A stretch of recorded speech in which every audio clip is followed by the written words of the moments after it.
business owner stuck in fear, doubt, and worry about what the marketplace will look like in the future? Then this show is for you. Strap on your seatbelt and get ready to disrupt and innovate. Here's your host, Lisa Levy. Today I have with me Brett Swarts, the best-selling author, podcast host, and one of the nation's leading experts in capital gains tax strategies. As the founder of Capital Gains Tax Solutions and host of Build It to Billions and Capital Gains Tax Solution podcasts, Brett is on a mission to help purpose-driven entrepreneurs and investors multiply their freedom, wealth, and impact. Brett's insights have been featured on Fox Business Network, at the Best Ever Real Estate Conference and the DLP Capital Conference. Alongside Kevin Harrington of Shark Tank fame, he also has the American Entrepreneur Show. Whether you're selling a business, crypto, or real estate, Brett is the guide you want at the table when it comes time to exit smart and maximize your legacy. Brett, welcome to the conversation. Lisa, grateful to be here. Thanks for having me. I am so excited to have this conversation. In this space, we're talking with leaders who are disruptive, who are challenging the status quo to make positive impacts. And when you start talking about real estate, crypto, and legacy, those are all things that for us are incredibly disruptive in really positive ways. So we start off with telling us why what you're doing today is so important. Yes, there's $84 to $100 trillion that's transferring from the baby boomers to the next generation in the next 15 years. And this is known as the largest wealth transfer in the history of the planet. And the big thing they're facing is massive capital gains tax tied to high-end primary homes, businesses, and commercial real estate. And the biggest challenge is they don't have great flexible strategies to help them be great stewards with the wealth. And this is something that's really interesting to think about, right? No time in the history of the planet has there been more wealth that's transferring. In fact, there's 10,000 baby boomers in the U.S. alone, and every single day, there's over 80 million in the U.S. alone, and every single day, 10,000 are turning 65. So if you think about it, Lisa, this is just staggering to think about how much is on the line here. We actually call it the reverse Tea Party. We believe that about 50 plus years ago or so, we fought for, as Americans, the right to be able to have, more rights, more representation, based upon the tax that we pay. Well, fast forward, that wealth has now accumulated massively. And the question is, in the next 15 years, when it transfers, will it be in the hands of the government or be the hands of the people? And we believe that what determines the freedom of the future of America has to do with being in the hands of the people, because we think they're going to be better stewards with the wealth, no matter what side of the aisle you vote for. And so we're on a mission to empower families, high capacity families, entrepreneurs to make great decisions when they exit massive, businesses, Bitcoin, real estate, defer the tax, and that ultimately unlocks more freedom for them, more impact for communities, and that's what we love to do every single day. And as we're talking about this and some of the strategies, right, real estate, those of us who've grown up, right, land has value and that value continuously increases, but you're throwing in crypto into the mix and other elements and tying it to the idea of legacy. So when you're working with your clients, what does legacy actually mean to them? Yeah, I think the first question is you have to ask a great question. Great questions help to kind of determine that. And the question we like to ask to help everyone who's listening to this today is, what matters to you the most? A lot of things matter, Lisa, to all of us, but what matters to us the most? I like to start with the story. I had a client, Warren and Catherine, they're selling a property in Sacramento, California. Now, they had kids a little bit later in life. They had 2 twin daughters, okay? And, but Warren has spent a lot of time at this property. It keeps pulling him back. It's actually good tenants, good property, worth a couple $1 million. They've achieved the American dream. They did the 1031 exchange and they're feeling pretty good. They got about $120,000 of cash flow coming from it. But the challenge was he found himself trading what's profitable for what's priceless. And what was the most priceless thing at this stage of life? Well, it was their twin daughters. They're 10 years old and they're going to be 18 here in the next number of years. And they're saying, why are you spending so much time? Or he's saying, why am I spending so much time at this property on the weekends when I can be spending time with my children at this crucial time when, in fact, 85% of the time we get with our kids is before they're 18, right? That we'll ever spend with them in their entire life. And so it was really clear for them what was the most valuable thing for his legacy. Well, it's not trading what's profitable for what's priceless. And so what do? We built a plan to execute a strategy which allowed them to sell the asset, free up his time, increase his cash flow by 60%, diversify his wealth, and ultimately have more time and energy and less stress to spend time with his twin daughters. In fact, this is what he did. He traded the 3 T's, the toilets, the trash, the termites, for the 2 T's, his twin daughters, right? His wife is happier. He's happier. It's a win-win-win. And so we focus like a laser for legacy. We focus on what's called the mission, vision, values of the family. And this is where I think a lot of us miss this concept. And I'm guilty of this. In fact, I didn't have a clear mission, vision, values, at least written down with my family, with my wife, with my children, going through these on a regular basis, a good cadence, and setting a vision for the family. We do this with our businesses. We even do it with our finances. We might do it with our health. Right? We might do it individually, but are we doing it as a family, right? So to us, legacy is not just what you pass to someone, it's what you pass in someone, right? And how do you best do that for families that are ultra successful or business entrepreneurs or real estate owners, or even someone owns, Bitcoin or crypto? Well, you exit and you buy back your time, like Dan Martell would say, right? Well, how do you do that? Well, you get passive income coming in. We call it truly passive income, which we can talk about here in a second. All of this kind of comes together, but it is certainly the most important question to start with is what matters most to you and what are your mission, vision, values for your family? Then you can start building the game plan for your legacy. That is so impactful because when you're working with entrepreneurs, we do this with our businesses every day, right? We realign, we tune, we call it, we align and find true north so that we are always driving our business with that sense of why. And why haven't we done this with our families for what that future is? It's a simple thought, Brett, but as you were describing, I went, oh my God, nobody does this. And that is the foundation for that game plan for legacy. And it's absolutely so simple and so brilliant. I love elegance and simplicity. Do what we do for our businesses, do it for our family. And the two actually come together that leads to that sense of achieving freedom. Absolutely fantastic. Will you talk to us as a business owner yourself from the perspective of building and growing your business, a bold decision that you made that changed your path? Yeah, I think it has to do with be willing to do what it would take to, it was a privilege to pay the price for our dreams is what I would say. And the bold decision was to be able to work the side hustles, nights and weekends at Cheesecake Factory when I had 2 degrees and a minor and I'd been studying and practicing multifamily brokerage at the top investment real estate firm in the country. And the market crashed in 2008. We saw friends, family, and clients lose half or all their wealth. And we were, my wife and I barely married, baby on the way. And we were like, oh my gosh, we're out of money. Like we're flat, down to zero, having to borrow 5,000 from my dad to even keep the lights on and all of these things. And so the bold decision was to stay in the real estate game, to actually not stop and learn during this time period. And so by day, I'd work at Marcus and Millichap, cold calling, work with banks and clients to help them, hold on to their properties, figure out ways to rent their properties, lower their property tax. And by night, I worked Cheesecake Factory and AAU basketball tournaments, nights and weekends. And this became a 2-year journey of basically kind of two identities, because to be quite frankly, I was embarrassed at the time because I was like, oh no, people see me doing this other stuff. They're never going to let me sell their multi-million-dollar property. And so I was kind of in between these two identities just to keep the financial stability with the family. Fast forward through all of that, my wife and I, we have 5 children. She's been able to stay home full time with the children to take care of them, which has been great. We homeschool our kids. We have a really flexible lifestyle at this point, but it wasn't without that sacrifice of us together, moving with my brother to his small condo, cutting our expenses down to next to nothing, and then, sacrificing a lot of time in that beginning to be able to be where we're at today. So I always share that.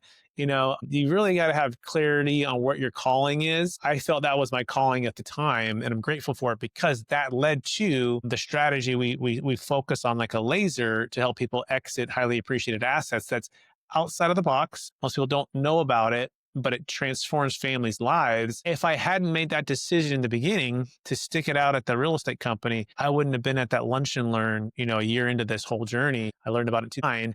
And that was the seed of our company where we're national now. We help Bitcoin owners, business owners, real estate owners, massive capital gains tax exit without using a 1031 exchange, have total flexibility with their wealth. And so that was the bold decision. I said it changed everything. And I really appreciate you telling the story, right? Because those moments in our personal journeys that transform who we become in business are often uncomfortable. They are in the moment, right? In that moment, it was embarrassing. It was hard. For people who are on an entrepreneurial journey early on, don't always appreciate that the success that you're experiencing now in 2025 is not where you started in 2008.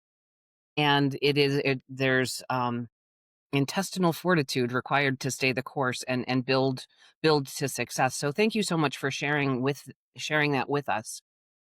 Because I bounce around, earlier you were talking about the reality of taking an asset that is something that you're investing your time and effort into creating the money that comes out of it and transferring that asset and creating passive income. And you specifically said truly passive income.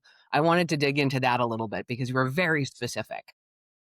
Yeah, this is kind of the thought leadership we've been working on for a while now, and it's literally the 10,000 hours of what I started at Marcus and Millichap, read the Rich Dad Poor Dad book like we probably all have, and just studied and studied and studied. And this allure of this passive income, right? And you go, okay, but is it really passive? And you go, no, it's not. For 98% of the entrepreneurs and real estate owners that we work with before they work with us, it's a lot. And in fact, the worst part about it, it's become more active and more troubling, especially for these, California, New York, New Jersey, these states that are very difficult to do business in, right? And so you go, it's not passive. It's actually a total headache, for a lot of this. And by the way, not to say like, if you're a business owner and you're doing your thing, like, and that's your calling, like, of course, leadership and building a business is always going to be a burden and a blessing, right? And if it's not both, you're probably not doing it right. So I'm not referring to like stopping your calling to do the thing, but I am talking to some of you out there who have the millions, who have, a ton of wealth, but a lot of the cash flow is either light or it's so active that it's replacing, again, what's profitable for what's priceless. So we've got to focus like a laser on truly passive income. So what is truly passive income? It's really simple. No shoes, no shirt, no problem. It's Kenny Chesney sitting on the beach, playing the guitar. Okay. He's got glasses on. He's got the hat on. He's got his drink sitting next to him. His feet in the sand. And he's playing his song. No shoes, no shirt, no problem. Okay. And there's consistent, durable income, 10, 20, 30, 40, 50,000 a month. Everyone has a different number. So step one is pick your number. What is your number? And Kenny Chesney's not doing anything for that number.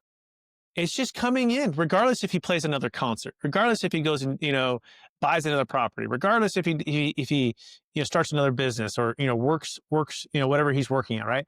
It's just showing up, right? And it covers his living expenses. It covers, not just his needs, but his wants, his lifestyle expenses, okay? And it shows up and it frees the entrepreneur, it frees the investor to be able to focus on more of the calling and or the impact.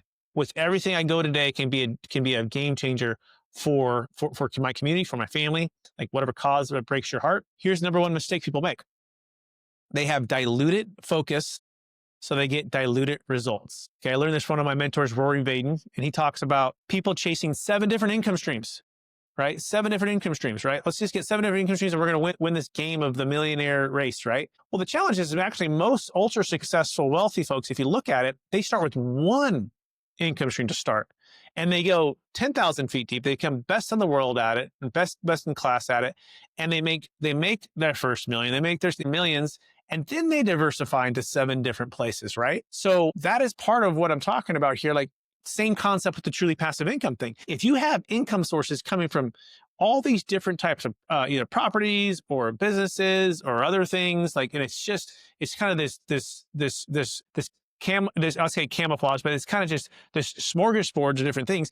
You're probably not getting a lot of progress. And so I had to take a real step back and say, how do we focus like a laser in our number, by the way, my phone, I'll share it, within the next 4 years is to invest 500,000 basically into an investment that'll pay double-digit returns and give us this massive cash flow, right, on a quarterly basis, which we'll be able to walk away if we need it to or want it to from doing any more active work. We love what we do, but that is the key, right, to focus. And so that's why we want to build truly passive income. And the last point I'll leave here is this. We believe that truly passive income is to your freedom and impact as compounding interest is to your money. And once you believe that, to your core, you will chase and focus like a laser to get that number and get that income coming in. And we call it the big domino. Once that knocks over, most of other things for financially become irrelevant, right? Or it solves itself, right? But I think too many folks get diluted focus because they have diluted results. Or they get diluted results because they have diluted focus. Absolutely. I love the equation and translating a very real situation into math. We do that with our business practice as well, and it's like people get it. Brett, you are influencing and helping people who are building their legacy and taking that. You have clients who are having real impacts, but you're also right, you've built a business. What is one of the obstacles that you had to overcome in your business to be able to scale to where you want to be so that you can have the impact that you're looking for your. Yeah, a couple things, but the first one that comes to mind is being willing to get on camera like we're doing now, right? Start a YouTube channel, start a podcast. And, the first time I got in my office to record a video, like it was painful.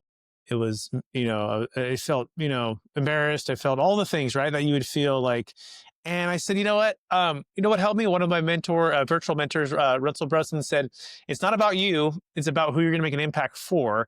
So basically, get over yourself and just go make an impact for that person out there on the other side. And so that's what I did. I just stopped thinking about myself and really thinking about the others I could impact and the gifts I have to be a blessing to others. And that helped me to get going there. And now the second part of that is I started a podcast like you had one too, Lisa. And that helped me a lot too, because I didn't have to be just the center of attention, right? Like I could be interviewing someone else and make them the hero, and I get to learn from them like you're learning from me right now, right? Which is cool. And it's kind of entertaining. You get to make some friends. And it's just like this podcast world. So we've done over 300 plus episodes. We've had, Kevin Harrington from Shark Tank on the show. We've had David Green, a founder of Hobby Lobby. We've had amazing entrepreneurs all over the country, and real estate folks and Bitcoin folks. And it's just been such a joy to be able to do that. So I would say create the content in a way in which it can be educational, it can be impactful. That'll help you to scale beyond just your local market, help you to go national. And of course it's next step would be the systems and the people, right? You got to find and hire and bring in amazing talent. One of my other kind of virtual mentors, I get to meet him for the first time, actually about a year ago at a mastermind. His name is Craig Rochelle. He's one of the top leaders in the country about teaching leadership. And he talked about this concept of you don't find great leaders, build great leaders. Now, that concept helped me a lot because in the beginning I was like, I'm just looking and I'm like, you know what? Actually, I'm the problem. Like the first number of hires, they weren't working out. I'm like, guys, working out. Like, I got to find these great leaders. It's like, no, you got to go build it. You got to be the leader that gets out in front and pulls the rope, right? You're not going to push the rope. And that helped me to become a better leader and build the leaders. And then when you focus on like that, like a laser, it helps to, everything else gets a lot easier because everything rises and falls on leadership. And so finding a great, amazing people, building them as leaders, right? And they need to be humble, hungry, and smart. Patrick Leccioni talks about this in his ideal team player, right? So make sure they're hungry, humble, and smart, emotionally intelligent. When he says smart there mainly. And then you've got to be able to spend the time to build with them. And then you build the systems that support them. That helps a ton. So those are just a couple concepts I would say that make a huge difference. If you can get a recurring revenue model, Russell Brunson also says, because it says it pretty brutally, he's like, if you don't have a recurring model of revenue, he says it so bluntly, he says, you don't have a business. He makes it really strong, right? He takes it, I think, a little bit to the extreme there, but I can agree with a lot of what he's saying, right? Because it's difficult in today's marketplace to make it if it's not a recurring, model, right? And so that's part of why I walked away a lot from the real estate transactional brokerage model, especially with 5 kids, is these years that were massive, and you have other years that were next to zero or very low, and it's just really inconsistent. And so I said, if I can close and provide such a service that clients will continue to pay every single year, then it's a win-win, and the business can grow in a stable, healthy way.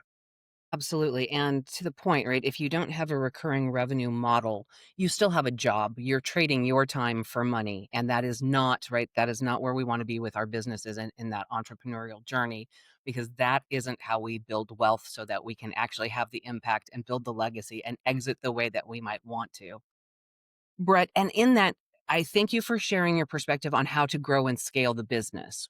right? We work with our clients with our mathematical calculation is people plus process times technology equals growth and scale. That's what we need to do with our businesses every day to make sure that we get there. And it always starts with good people. And as a founder on your journey, you learned that hiring, right? That first piece, if you screw that up, the rest falls apart very quickly. So it's a very real lesson that we've all learned somewhere along the line. And thank you for sharing that.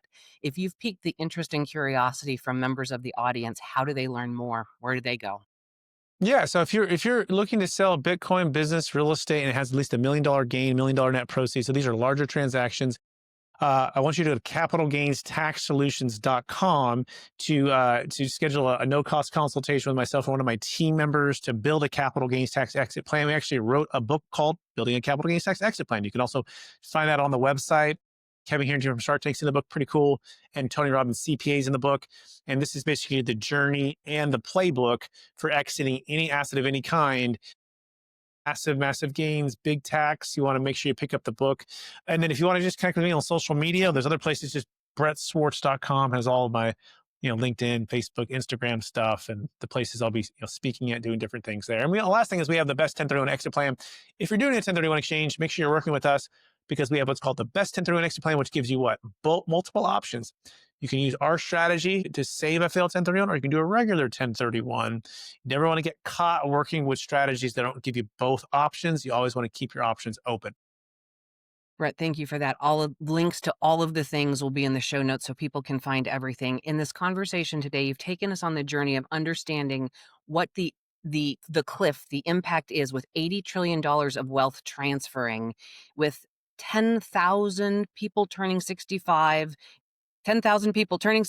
every month in the US.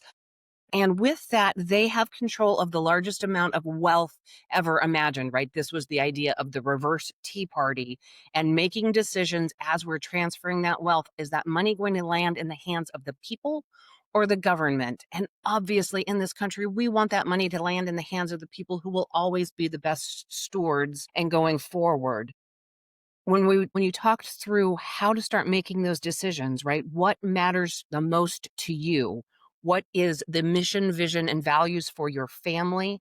And from that, the game plan from legacy becomes clear. Brett, thank you for the insights, sharing parts of your journey with us. Audience members, you know my rules. Don't get left behind. Join me next time. That's it for today's episode of Disrupt and Innovate. Head over to iTunes and subscribe to the show.